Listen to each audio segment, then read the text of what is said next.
Assalamualaikum warahmatullahi wabarakatuh.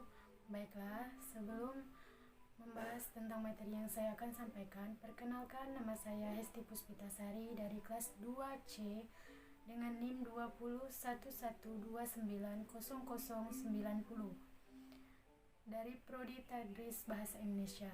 Di sini saya akan menjelaskan dua bab, yaitu tentang fungsi sastra dan teori sastra, kritik sastra, serta sejarah sastra. Simak pembahasannya berikut ini.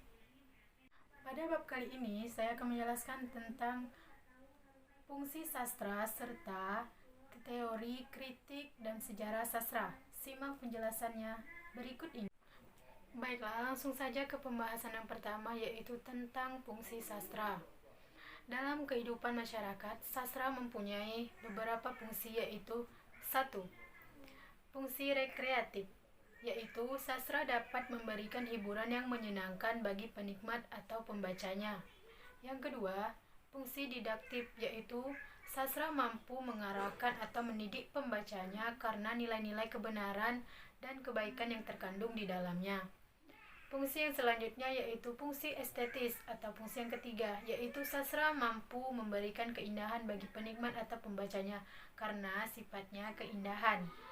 Yang keempat, fungsi moralitas, yaitu sastra mampu memberikan pengetahuan kepada pembaca atau penikmatnya sehingga tahu moral yang baik dan buruk, karena sastra yang baik selalu mengandung moral yang tinggi.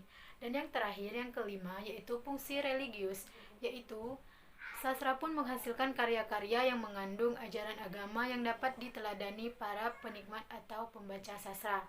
Kalau suatu karya sastra berfungsi sesuai dengan sifatnya, kedua segi tadi, kesenangan dan manfaat, bukan hanya harus ada, melainkan harus saling mengisi kesenangan yang diperoleh, dan sastra bukan seperti kesenangan fisik lainnya, melainkan kesenangan-kesenangan yang lebih tinggi, yaitu kontemplasi yang tidak mencari keuntungan, sedangkan manfaatnya, keseriusan bersifat didaktis, adalah keseriusan yang menyenangkan, keseriusan estetis, dan keseriusan persepsi.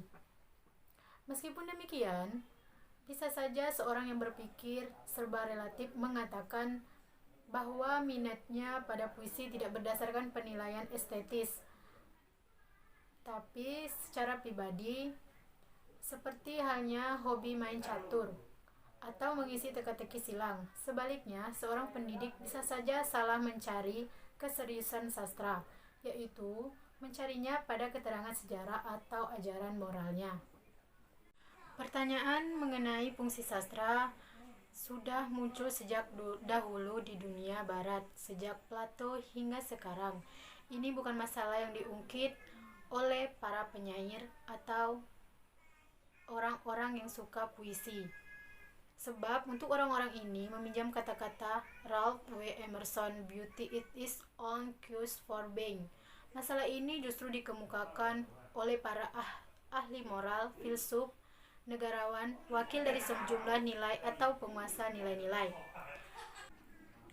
Menghadapi tantangan dan tuntunan untuk membuktikan fungsi, dengan sendirinya tulisan-tulisan pembelaan menekankan segi manfaat, bukan kenikmatan, dan dengan demikian menyangkut fungsi yang dikaitkan dengan hubungan ekstrinsik dan hubungan dengan hal sastra luar lainnya.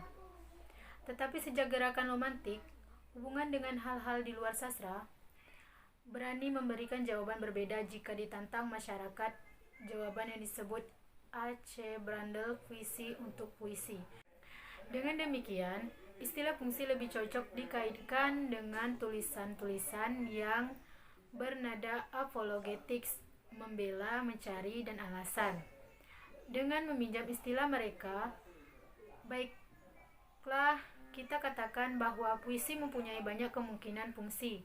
Fungsi utamanya adalah kesetiaan pada sifat-sifat sendiri.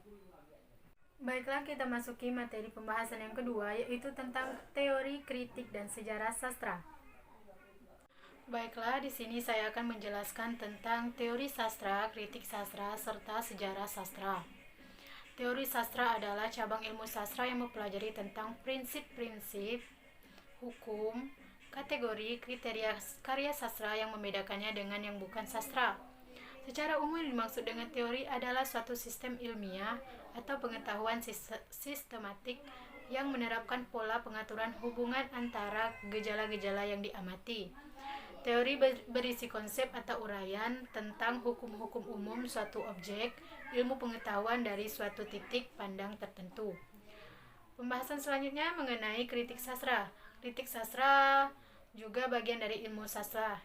Istilah lain yang digunakan pada pengkaji sastra ialah telaah sastra, kajian sastra, analisis sastra, dan penelitian sastra. Untuk membuat suatu kritik yang baik, diperlukan kemampuan mengapresiasikan sastra, pengalaman yang banyak dalam menelaah, menganalisis, mengulas, serta penguasaan dalam pengalaman yang cukup dalam kehidupan yang bersifat non-literer, serta tentunya penguasaan tentang teori sastra. Selanjutnya mengenai sejarah sastra. Bagian dari ilmu sastra yang mempelajari perkembangan sastra itu dari waktu ke waktu. Di dalamnya dipelajari ciri-ciri karya sastra pada masa tertentu. Para sastrawan yang mengisi arena sastra, puncak-puncak karya sastra yang menghiasi dunia sastra, serta peristiwa-peristiwa yang terjadi di seputar masalah sastra. Sebagai suatu kegiatan keilmuan, sastra seorang sejarawan, sastra harus mendokumentasikan karya sastra berdasarkan ciri, klasifikasi, gaya, gejala-gejala yang ada, pengaruh yang melatar belakanginya, serta karakteristik, isi, dan tematik. Baiklah, pada materi selanjutnya saya akan menjelaskan tentang hubungan antara teori sastra, kritik sastra, serta sejarah sastra. Baiklah, saya akan menjelaskan tentang hubungan antara teori sastra, kritik sastra, serta sejarah sastra. Hubungan antara ketiganya pada hakikatnya teori sastra membahas secara rinci aspek-aspek yang terdapat di dalam karya sastra, baik konvensi bahasa yang meliputi makna, gaya, struktur, pilihan kata, maupun konvensi sastra yang meliputi tema, tokoh, penokohan, alur, latar, dan lainnya yang membangun keutuhan sebuah karya sastra. Di sisi lain, kritik sastra merupakan ilmu sastra yang mengkaji, menelaah, mengulas, memberi pertimbangan, serta memberikan penilaian tentang keunggulan dan kelemahan atau kekurangan karya.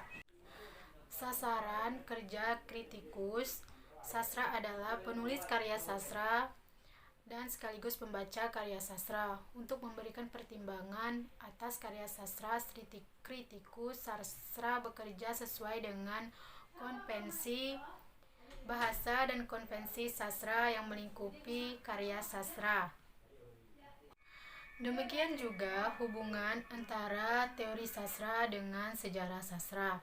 Sejarah sastra adalah bagian dari ilmu sastra yang mempelajari perkembangan sastra dari waktu ke waktu, periode ke periode sebagai bagian dari pemahaman terhadap budaya bangsa. Perkembangan sejarah sastra suatu bangsa, suatu daerah, suatu kebudayaan diperoleh dari penelitian karya sastra yang dihasilkan para peneliti sastra yang menunjukkan terjadinya perbedaan-perbedaan atau persamaan-persamaan karya sastra pada periode-periode tertentu. Secara keseluruhan, dalam pengkajian karya sastra antara teori sastra, sejarah sastra, dan kritik sastra terjalin keterkaitan. Mungkin itu saja yang dapat saya sampaikan pada materi pembahasan kali ini. Semoga bermanfaat.